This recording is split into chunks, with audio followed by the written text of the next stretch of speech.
Hello, ഇന്ന് നമ്മുടെ day 14 ആണ്. അപ്പം ഇന്ന് ഞാൻ രാവിലെ കഴിച്ചത് ബ്രെഡും അതുപോലെ തന്നെ ന്യൂട്ടല്ലയാണ്. ഈ എന്തേലും സ്പ്രെഡ് നമുക്ക് ഉപയോഗിക്കാം. ബ്രെഡ് അത്ര നല്ലതാണെന്ന് ഞാൻ പറയത്തില്ല. പക്ഷേ നമുക്കിവിടെ ഒരു ദിവസം ബ്രെഡുണ്ട്. ആഴ്ചയിൽ ഒരു ദിവസമുണ്ട്. അപ്പം എനിക്ക് അതിന് പകരമായിട്ട് ഓട്സോ അങ്ങനത്തെ ഒന്നും ഇപ്പം ഇഷ്ടമില്ല. കാരണം കഴിച്ച് ഞാൻ മടുത്ത്. അതുകൊണ്ടാണ് ഞാൻ ബ്രെഡ് തന്നെ യൂസ് ചെയ്യുന്നത്. അപ്പം ഞാൻ ഇന്ന് 2 സ്ലൈസേ എടുത്തുള്ളൂ. കാരണം കഴിഞ്ഞ ആഴ്ച ബ്രെഡ് ഉണ്ടായിരുന്ന ദിവസം ഞാൻ 4 സ്ലൈസ് എടുത്തായിരുന്നു. എന്നിട്ട് എനിക്ക് 2 എണ്ണേ കഴിക്കാൻ പറ്റിയുള്ളായിരുന്നു. പിന്നെ ബാക്കി കഴിക്കാൻ പറ്റുന്നില്ലായിരുന്നു. അതുകൊണ്ട് തന്നെ ഞാൻ 2 എണ്ണമാണ് എടുത്തത്. ഇത് വീറ്റ് അല്ല കേട്ടോ. ഇത് സാധാരണ മൈദയുടെ ബ്രെഡ് തന്നെയാണ്. വീറ്റ് എടുക്കുവാണെങ്കിൽ കുറച്ചും കൂടെ ഹെൽത്തി ഓപ്ഷൻ ആയിരിക്കും. ബ്രെഡ് കഴിക്കണമെന്നേ ഞാൻ അങ്ങനെ നിർബന്ധിക്കത്തില്ല. പിന്നെ എന്തെങ്കിലും കൊതിയൊക്കെ വരുവാണെങ്കിൽ അതൊന്നും അടക്കി പിടിച്ചിരിക്കേണ്ട, കഴിക്കാം. അതാണ് ഞാൻ രാവിലെ കഴിച്ചത്. ഒരു 9 മണി ആയപ്പോഴത്തേന്. പിന്നെ ഒരു 12:30 ആയപ്പോഴത്തേന് എനിക്ക് ലഞ്ചിനുള്ള ടൈമായി. ഞാൻ ടൈമുകൾ എടുത്ത് പറയുന്നതെന്ന് ചോദിച്ചാൽ ഇപ്പോഴും ഓരോരുത്തർ കമൻറ്റ് ചെയ്യുന്നുണ്ട്. അതിന് ഞാൻ കഴിച്ചത് കുറച്ച് ക്യാബേജും പിന്നെ മഷ്റൂമുമാണ്.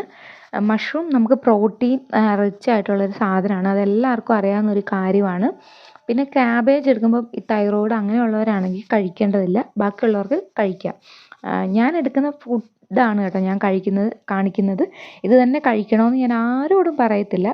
ഞാനൊരു റെഫറൻസ് മാത്രമാണ് തരുന്നത്. അതൊരു 12:30 ആകുമ്പോൾ ഞാൻ കഴിക്കും. പിന്നെ അത് കഴിഞ്ഞിട്ട് ഞാൻ ഒരു 5:30 ആയപ്പോഴത്തേന് എനിക്ക് വിശന്നൊന്നും ഇല്ല. എങ്കിലും ഞാൻ എന്തെങ്കിലും കഴിക്കണ്ടേ എന്ന് വിചാരിച്ച് ഞാൻ പോമഗ്രാനേറ്റിൻ്റെ ജ്യൂസാണ് കുടിച്ചത്. അതും നല്ലതാണ്. ഞാൻ ഫ്രൂട്ട്സ് കഴിക്കുന്നത് ഇപ്പോൾ ഭയങ്കര കുറവാണ്. അതിൻ്റേതായ പല ബുദ്ധിമുട്ടുകളും എനിക്കുണ്ട്. ഞാൻ ഈ ഡയറ്റ് കഴിയുമ്പോൾ എനിക്ക് ഡയറ്റ് ടൈമിൽ ഫേസ് ചെയ്യേണ്ട പല ബുദ്ധിമുട്ടുകളും ഞാൻ പറഞ്ഞു തരാം കേട്ടോ. കാരണം ഓൾറെഡി എനിക്ക് കുറേ കമൻറ്റ് വന്നിട്ടുണ്ടായിരുന്നു, അങ്ങനത്തെ ബുദ്ധിമുട്ടുണ്ടോ ഇങ്ങനെയുണ്ടോ എന്നൊക്കെ.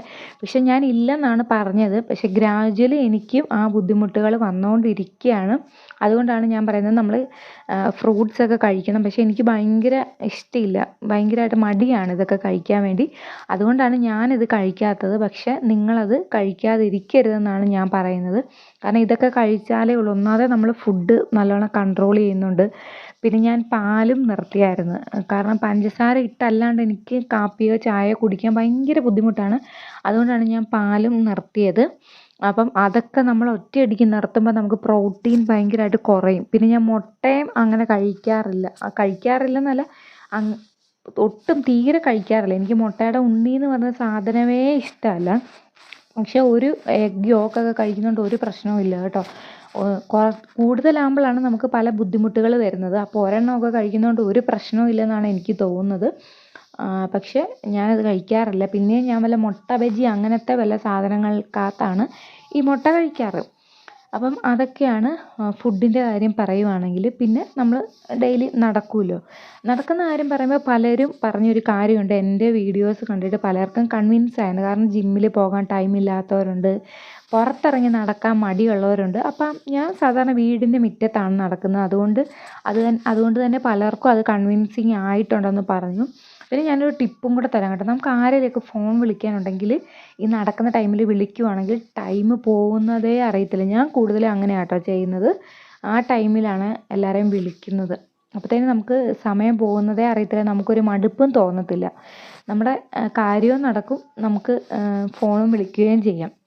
അപ്പോൾ അങ്ങനെ ഒന്ന് ട്രൈ ചെയ്ത് നോക്കുക. അതില്ലാത്തവർക്കാണെങ്കിൽ പാട്ട് വെച്ചുകൊണ്ട് നടക്കുവാണെങ്കിലും പെട്ടെന്ന് ടൈം അറിയത്തില്ല. കാരണം നമുക്ക് ആദ്യമൊക്കെ ഭയങ്കര ബുദ്ധിമുട്ടുണ്ടാകുമെന്ന് ഞാൻ ഓൾറെഡി പറഞ്ഞു. അപ്പോൾ ഇങ്ങനത്തെയൊക്കെ ചെറിയ ചെറിയ ടിപ്സ് വെച്ച് ചെയ്യുവാണെങ്കിൽ നമുക്കതൊക്കെ ഭയങ്കര എഫക്റ്റീവ് ആകും. അപ്പം ഇന്നത്തെ കാര്യങ്ങൾ ഇത്രയൊക്കെ ആയിരുന്നു. അപ്പം നമുക്ക് നാളെ ഡേ 15, നമ്മൾ ഒരു മാസത്തിൻ്റെ പകുതി ആയിരിക്കുകയാണ്, 15-ഉമായിട്ട് കാണാം. അതുവരെ എല്ലാവരും സേഫായിട്ടും സെക്യൂറായിട്ടും ഇരിക്കുക. ബൈ.